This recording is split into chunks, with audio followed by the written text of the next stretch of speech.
Hi everybody. Hello. Myself Dr. Abhishek. Right now I'm in my hospital in the OT. Neuro surgery cases are going on. So I got some free time. I would like to speak further on our main portfolio, that is back to the basics. Last time in the morning मैं सुबह सुबह जब walk के लिए गया तो सोचा एक लाइव सेशन भाई अपना जो रूटीन है उसको आपसे शेयर करता हूँ, और उसके माध्यम से मैंने ये समझाना चाहा कि कोई ये एडवाइस नहीं है उसमें कि जैसे यही सही है या यही गलत है। मैं जो कर रहा हूँ वो आपसे शेयर कर रहा हूँ, ठीक है। और मैंने वो पाया that these are effective veg.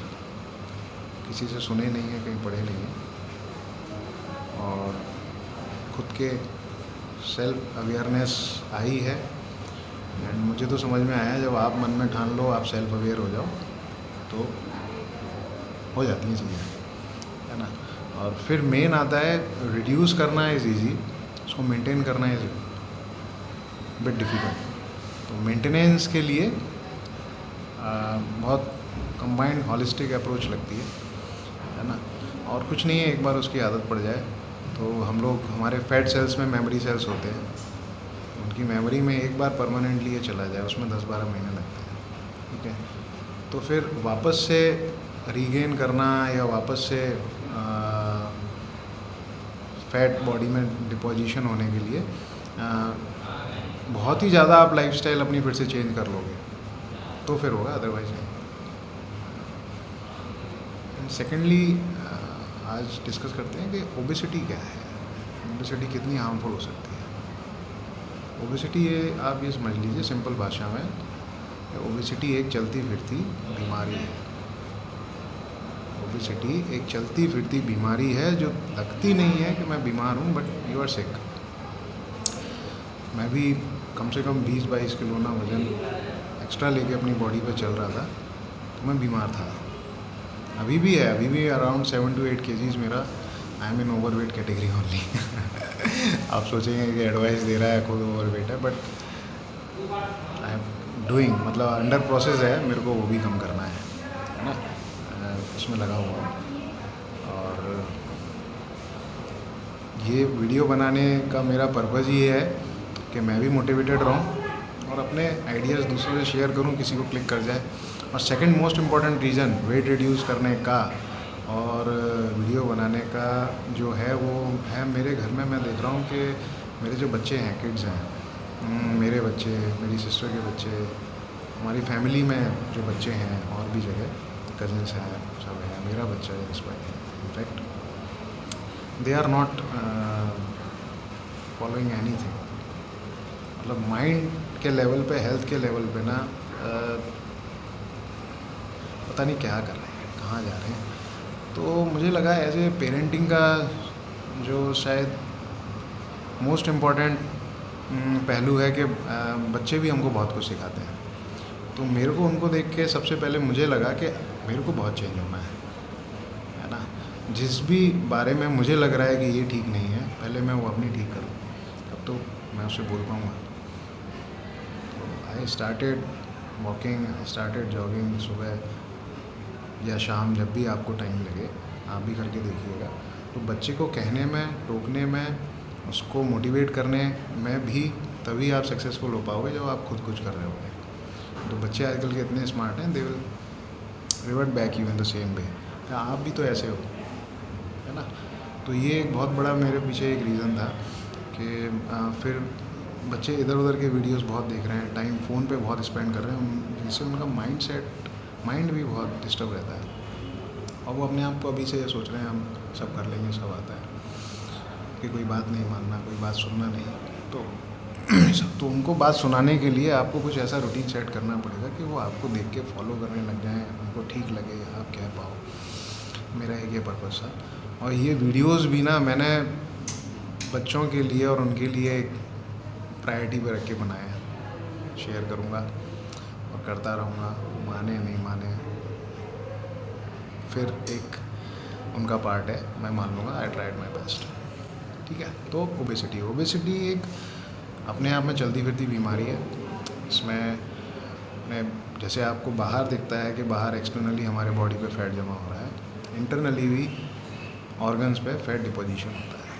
ठीक है, लाइक लिवर, हार्ट की वेसल्स में, है ना। These are the most common places की जो फैटी लिवर आपने वर्ड सुना होगा, ये तो कॉमनली यूज़ होने वाला वर्ड है, सबको मालूम है। तो fatty liver, fat liver is the main organ of our body जो मेटाबलाइज करता है, जो आपको फिट एंड हेल्दी रखने के लिए जो मोस्ट इम्पॉर्टेंट ऑर्गन है, दैट इज़ लिवर।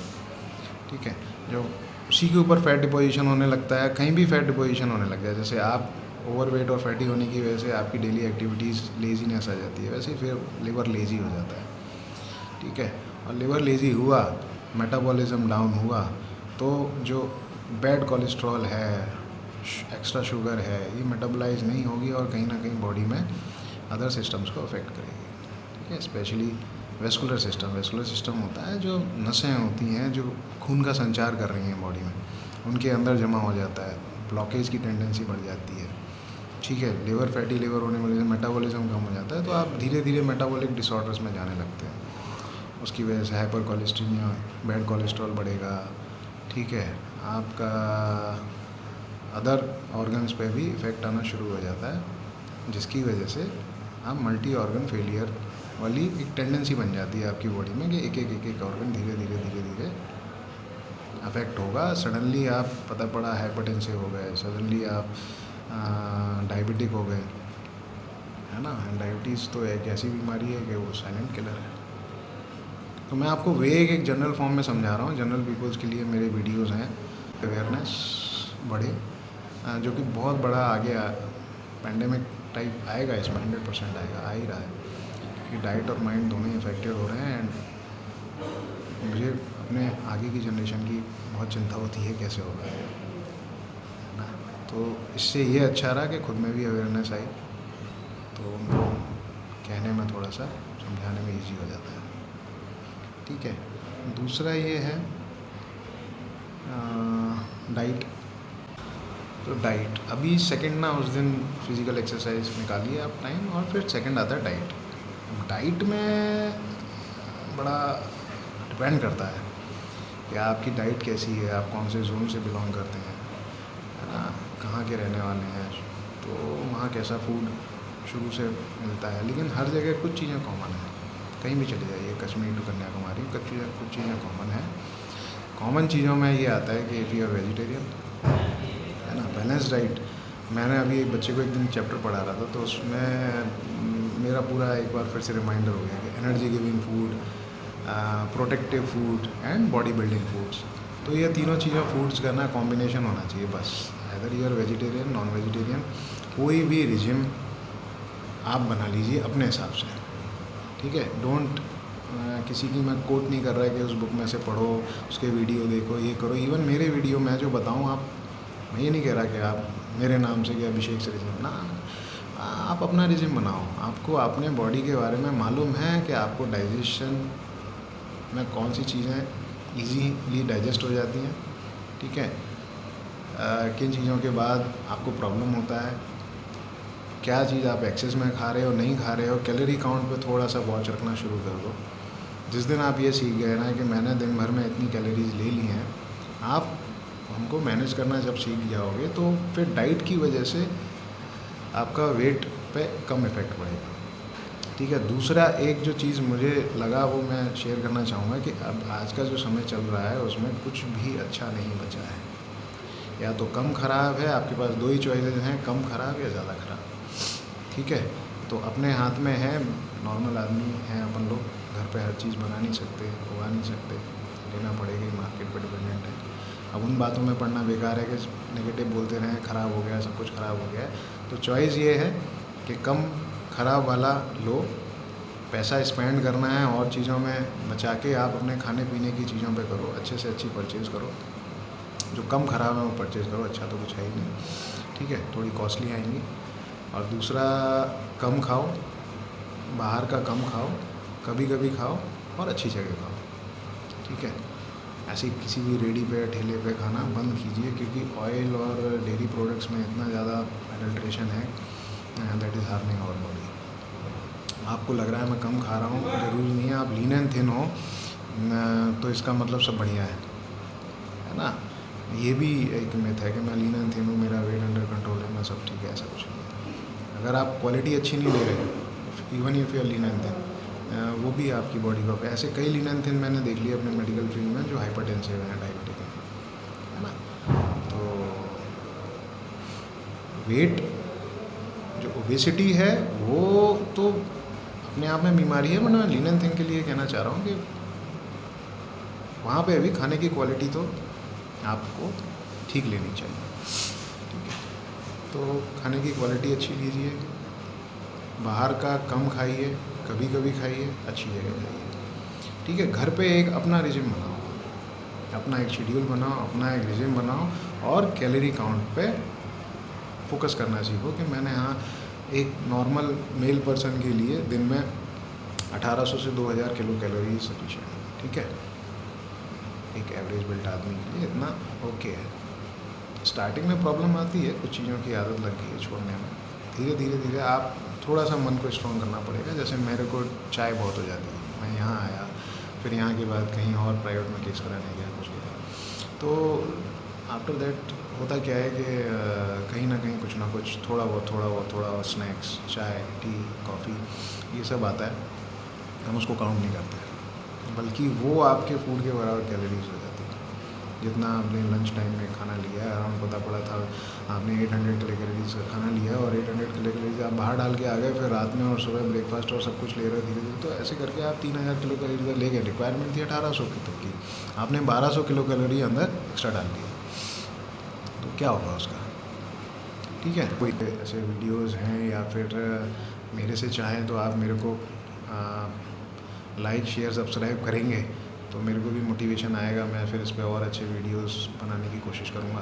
अभी स्टार्टिंग है, तो नॉर्मल सिंपल ऐसी वीडियोस बना के डाल रहा हूँ। मुझे मालूम है नॉन एडिटेड वीडियोस और कैची वीडियोस जब तक नहीं, लोग नहीं देखते, बट अगर आपको पसंद आए, अभी मैं ऐसे ही बना रहा हूँ, और फिर I will start making in more technical way, है ना। अगर आप इंटरेस्ट शो करेंगे तो वो भी कर सकते हैं। So thank you. आज डाइट पे डिस्कशन हुआ है, next time we will discuss on something else, ठीक है। तो डाइट भी बेसिक, जो अपने बुजुर्ग लोग लेते थे बेसिक डाइट, ये मैंने कहीं पढ़ा था, आई थिंक कहीं इकिगाई या किसी बुक में पढ़ा था, जापानीज़ बुक में, कि 80% रूल ऑफ 80%, वो मुझे बहुत फ़ायदा किया है। मैं किसी की पब्लिसिटी नहीं कर रहा हूँ, बट मुझे वो बहुत फ़ायदा किया है। और ये रूल अभी हम लोग ये फैंसी बुक्स में पढ़ने लग गए हैं, इसमें ऐसा लिखा है, उसमें ऐसा लिखा है ना, या नए बच्चे पढ़ने लग गए हैं। ये बात मेरे दादाजी, मेरे पेरेंट्स, ये जब बोलते थे, जब कोई बुक नहीं थी, जब मैं छोटा था, अराउंड 5 to 10 ईयर्स का था, तब बोलते थे कि आप ना पूरा भर के खा लेते हो और फिर उसके बाद भी खाते रहते हो। तो पहली बात तो पूरा भरना ही नहीं चाहिए, 10-15% लास्ट का छोड़ देना चाहिए, है ना। 100% कभी भी स्टमक को पूरा यहाँ तक पैक नहीं करना चाहिए, यहाँ तक, है ना। आप 10-20% अपनी भूख को थोड़ा सा रोक के रखो, तो अपने आप आपका मेटाबॉलिज्म और सब ठीक रहेगा, वेट गेन नहीं होगा अननेसेसरी का, ठीक है। Thank you so much. Video थोड़ी लंबी है आज की, आप सजेशंस देंगे, डिस्कशन करेंगे, तो वीडियो में क्या एडिट करना है, कैसे करना है, तो कंटेंट आपके मतलब का है या नहीं है, और नेगेटिव पॉजिटिव जैसा भी फीडबैक आपको देना है, प्लीज़ डू। Thank you.